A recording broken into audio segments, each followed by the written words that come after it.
In the summer of 1402, the unstoppable rise of the Ottoman Empire came to a sudden and shocking halt. On the dry plains near Ankara, an aging conqueror from Central Asia faced the most powerful ruler in Anatolia, and in a single day, the balance of power shattered. When Sultan Bayezid I was captured by Timur after the devastating Battle of Ankara, the empire did not simply lose a battle, it lost its center. What followed was not immediate collapse, but something far more dangerous, a silent fracture from within. Brothers turned against brothers, provinces chose sides, and the once unified Ottoman state split into rival courts competing for legitimacy. For over a decade, the empire stood divided, suspended between survival and extinction, in a period history would remember as the Ottoman Interregnum. The road to catastrophe, Bayezid I, Timur, and the Battle of Ankara, 1402. At the turn of the 15th century, the Ottoman Empire appeared unstoppable. Under the rule of Bayezid I, known to history as Yildirim, the Thunderbolt, the state expanded with extraordinary speed. Bayezid inherited a strong foundation from his father, Mehmed I, but he governed with far greater urgency. In Anatolia, he absorbed rival Turkish beyliks one after another, consolidating territories that had long resisted central authority. In the Balkans, he tightened Ottoman control over Serbia and Bulgaria, projecting power deep into southeastern Europe. Constantinople itself was encircled, its Byzantine rulers surviving only through diplomacy and tribute. By the late 1390s, the Ottomans were no longer a frontier principality, they were an imperial force reshaping the political map. Yet expansion brought friction. In eastern Anatolia and beyond, another conqueror was building his own empire, Timur, known in the west as Tamerlane. From Transoxiana to Persia and Mesopotamia, Timur had constructed a vast dominion through relentless military campaigns.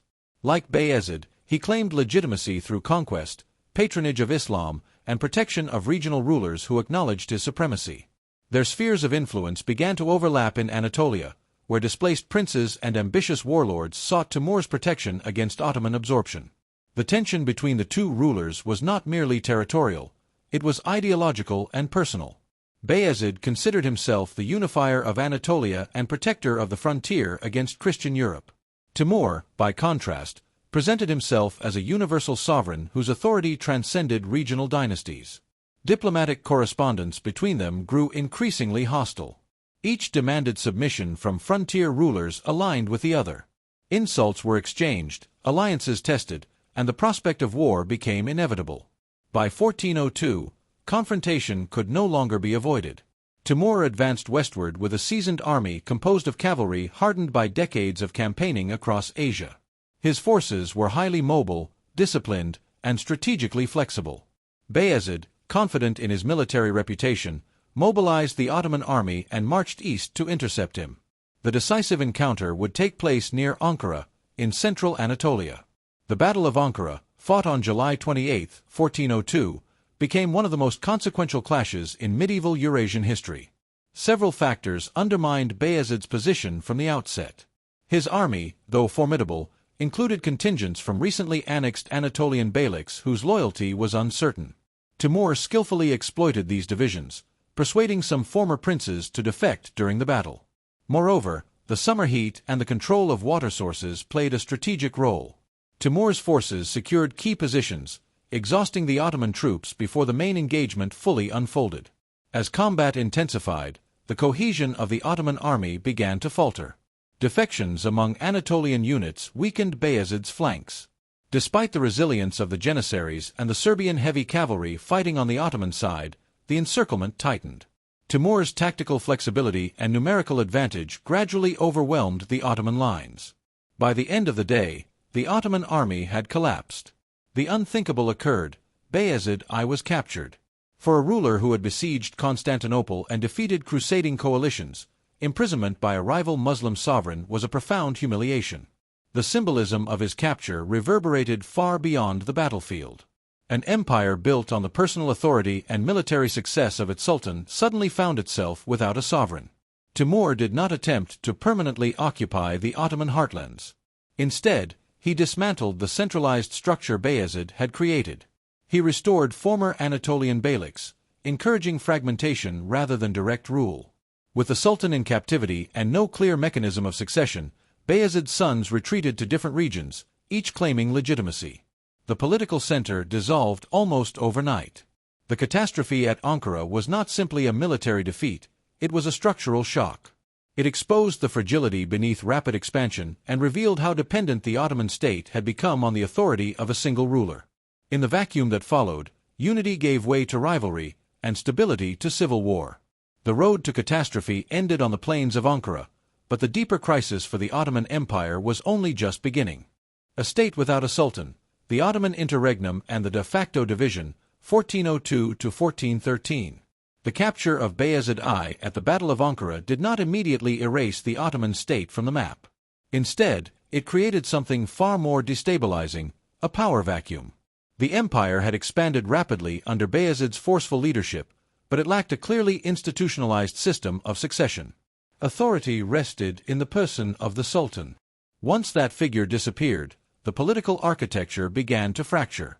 What followed is known as the Ottoman Interregnum, a period of civil war lasting from 1402 to 1413. During these 11 years, Bayezid's sons competed for the throne, ruling separate territories and building rival administrations. Although the empire was not formally partitioned into two legal states, it was divided in practice. Multiple claimants exercised sovereign power simultaneously, each minting coins, issuing decrees, and negotiating treaties. Initially, four princes emerged as contenders: Suleiman, Isa, Mehmed, and Musa. Their power bases were geographically distinct, which intensified the fragmentation. Suleiman established control in Rumelia, the European provinces of the empire, with his capital at Edirne. This region retained significant administrative continuity and military strength. In Anatolia, Isa attempted to assert dominance around Bursa, the former Ottoman capital. Meanwhile, Mehmed consolidated support in Amasya, in north-central Anatolia, relying on loyal frontier lords and experienced administrators. Musa would later enter the struggle, shifting alliances and further destabilizing the balance of power. The division between Rumelia and Anatolia became the defining geopolitical fault line of the Interregnum. The Bosporus and the Dardanelles, once arteries of imperial unity, now separated competing courts. Suleiman in Rumelia sought diplomatic accommodation with neighboring Christian states, including Byzantium and Balkan rulers, in order to secure his flank. Concessions were made, tribute arrangements revised, and political marriages negotiated. His strategy prioritized stability and international recognition. In contrast, the struggle in Anatolia was more fluid and violent. Isa's authority proved fragile, and he was soon eliminated by his brother Mehmed. Mehmed gradually emerged as the strongest Anatolian claimant, combining military competence with political pragmatism. Yet his position was never secure. Musa, initially supported by Mehmed to challenge Suleiman in Europe, eventually turned against him, illustrating the shifting and opportunistic alliances that defined the era. The civil war reached its most dramatic phase when Musa crossed into Rumelia and defeated Suleiman. For a brief moment, Musa controlled much of the European territory. However, his harsh policies and confrontational stance toward regional elites alienated potential supporters. Mehmed seized this opportunity. Crossing into Europe with allied forces, he confronted Musa in a decisive confrontation. In 1413, Musa was defeated and killed, leaving Mehmed as the sole surviving contender. Throughout this decade, the Ottoman polity functioned as a divided system. Provincial governors, military commanders, and local notables were forced to choose sides. Loyalties were pragmatic rather than ideological. The absence of a recognized central authority weakened fiscal coherence and military coordination. Former Anatolian beyliks, restored by Timur after Ankara, reasserted autonomy. In the Balkans, vassal states recalibrated their relationships with the Ottoman princes, exploiting divisions to renegotiate obligations. Yet the state did not disintegrate entirely. Core administrative practices endured. The Janissary Corps remained a decisive military factor. The dynastic principle that sovereignty belonged to the House of Osman was never fundamentally challenged. The conflict was not between rival families but between brothers of the same lineage. This distinction proved critical. Even amid fragmentation, the idea of Ottoman legitimacy persisted. The interregnum represents a de facto division rather than a permanent breakup. The empire was effectively split into multiple power centers, each exercising sovereign authority, yet all operating within the same dynastic framework. The crisis exposed structural vulnerabilities. the dangers of rapid territorial integration, the ambiguity of succession, and the reliance on personal charisma. At the same time, it demonstrated institutional resilience. The state bent but did not collapse. By 1413, the prolonged uncertainty had exhausted elites and populations alike. The emergence of a single ruler promised restoration and continuity. The decade without a sultan had reshaped the political landscape, but it had not extinguished the Ottoman project. Instead, it set the stage for a reassertion of unity under a ruler who understood both the fragility and the endurance of the empire he sought to rebuild. Reunification and survival, Mehmed I and the restoration of Ottoman unity. By 1413, after more than a decade of civil war, exhaustion weighed heavily on the Ottoman political elite. The Ottoman Interregnum had fractured authority, disrupted revenue systems, and exposed the vulnerabilities of dynastic succession. Yet from this prolonged instability emerged a single contender capable of restoring cohesion, Mehmed I. Mehmed's rise was neither accidental nor purely military. Unlike some of his brothers, he demonstrated a measured combination of force and diplomacy. During the Interregnum, he had consolidated a durable power base in Amasia, cultivating alliances with frontier lords and experienced administrators. He understood that reunification required more than battlefield victories. It demanded political reconciliation and institutional repair. The decisive turning point came in 1413, when Mehmed defeated his brother Musa in Rumelia. This victory eliminated the final serious rival to the throne. For the first time since the catastrophic defeat at the Battle of Ankara, the Ottoman domains were once again under a single ruler. Mehmed entered Edirne not merely as a victorious prince, but as a restorer of order. His immediate priority was stabilization. The civil war had strained relationships with Balkan vassals and neighboring powers. Mehmed adopted a pragmatic foreign policy, reaffirming treaties where necessary and avoiding overextension. Rather than pursuing rapid territorial expansion, he focused on consolidating what remained.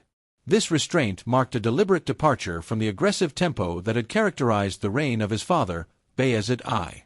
In Anatolia, Mehmed faced the lingering consequences of Timur's intervention. Several former beyliks, revived after 1402, still asserted varying degrees of autonomy. Mehmed moved carefully, reabsorbing territories through negotiation when possible and force when required. His approach emphasized gradual integration rather than immediate confrontation. By rebuilding loyalty step by step, he reduced the risk of renewed fragmentation. Institutionally, Mehmed worked to restore central authority. The treasury required reorganization after years of divided tax collection. Provincial governance needed recalibration to ensure accountability to the Sultan. The Janissary Corps, which had remained a crucial pillar of military power throughout the crisis, was reaffirmed as a central instrument of the state. Mehmed recognized that durable unity depended on reinforcing administrative continuity, not merely suppressing rivals. Equally significant was his handling of dynastic legitimacy. The Interregnum had exposed the dangers of ambiguous succession practices. Although the Ottoman system did not yet formalize strict primogeniture, Mehmed's consolidation underscored the necessity of decisive resolution in moments of transition. By eliminating competing claimants and presenting himself as the uncontested head of the dynasty, he restored clarity to sovereignty. The principle that the empire must not remain divided became a lasting lesson of the crisis. Mehmed's reign also carried symbolic weight. Later Ottoman chroniclers referred to him as Shelebi, suggesting refinement and composure. His legacy was not one of spectacular conquest, but of preservation. He inherited a state on the brink of dissolution and transformed it into a functioning polity once more. In doing so, he ensured that the Ottoman project would survive beyond a single generation. The restoration achieved under Mehmed I did not erase the trauma of division. The memory of the Interregnum lingered in political culture, shaping future attitudes toward succession and internal dissent. Subsequent sultans would confront the question of how to prevent similar fragmentation, sometimes through harsh measures designed to eliminate rival claimants swiftly. The determination to avoid another prolonged civil war became embedded in imperial strategy. When Mehmed died in 1421, he left behind a reunified empire capable of renewed expansion. The foundations he stabilized enabled his successor to resume campaigns in both Anatolia and the Balkans. The Ottoman state had endured its gravest internal crisis and emerged intact. Reunification under Mehmed I demonstrates that the empire's survival after 1402 was not inevitable. It required calculated leadership, institutional resilience, and the willingness to prioritize consolidation over ambition. In restoring unity, Mehmed did more than reclaim a throne. He secured the continuity of a dynasty that would endure for centuries.